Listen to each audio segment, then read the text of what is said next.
If you own a turbocharged BMW, you're likely here because you're researching whether or not a catch can is worth it. I can tell you it is. Guaranteed to prolong your engine life. It's a very cheap and easy DIY, and we're going to do it right now. This video here is on a 5 Series, but it works for any N20 engine. I didn't see any of the 5 Series videos on YouTube, so I'm hoping this helps somebody out.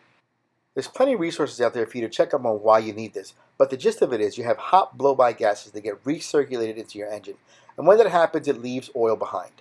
And then anything that oil residue is on is going to have a diminished lifespan. I'll put a link to this kit below. It's on Amazon for pretty cheap, and it's specifically made for the N20. Honestly, in my opinion, it's worth the price alone for the hose that has a little scoop that catches the air coming out of the crankcase. The kit comes with pretty much everything you need. There's a hose with a bend in it that's designed to catch the vent gases coming out of the top of your valve cover. A second hose with an adapter will then connect to the top of that crankcase breather tube. You have your catch can, which is nice and compact, and it does have a baffle. Then it comes with these two brackets, one of which is actually perfectly designed for the 3 Series, but the cross member on the 5 Series is a little bit different, so it won't work for us. There is another mount that's included, and we're going to just modify that a bit, and you see how we can get that to attach right to the top part here. We'll start by disconnecting the crankcase breather hose, and you do that by squeezing the two tabs and pulling straight down.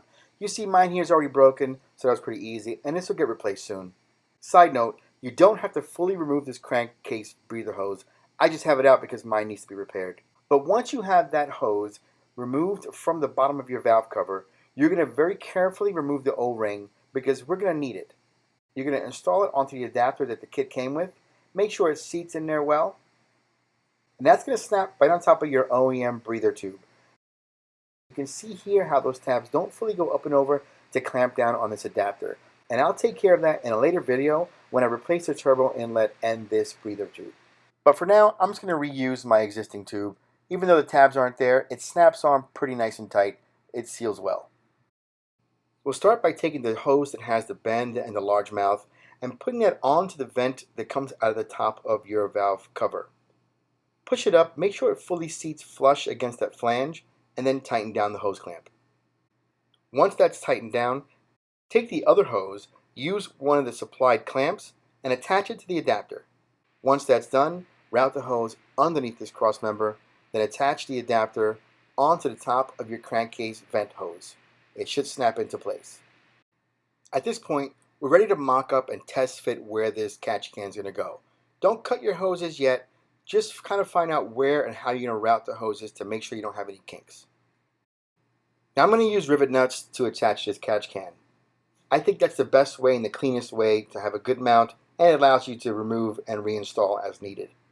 I'll put a link below to these, really cheap off of Amazon. Basically the way it works, you drill the right size hole, you put the rivet nut in there with the tool that they give you, and it allows you to crunch up the back of that like a rivet, but then gives you a nice flush place to use a bolt.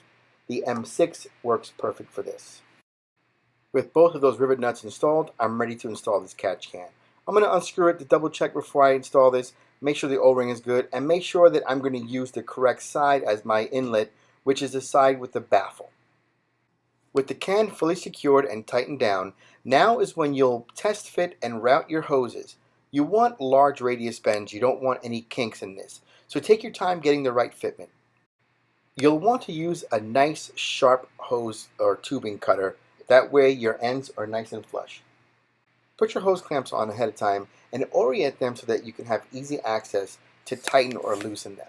You have a cross member here and you have this expansion tank here, so you don't have a lot of room to work with.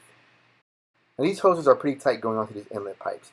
So if you want to save yourself some trouble ahead of time, throw some silicone on there to get them on and nice and easy. I had to take mine out and improvise.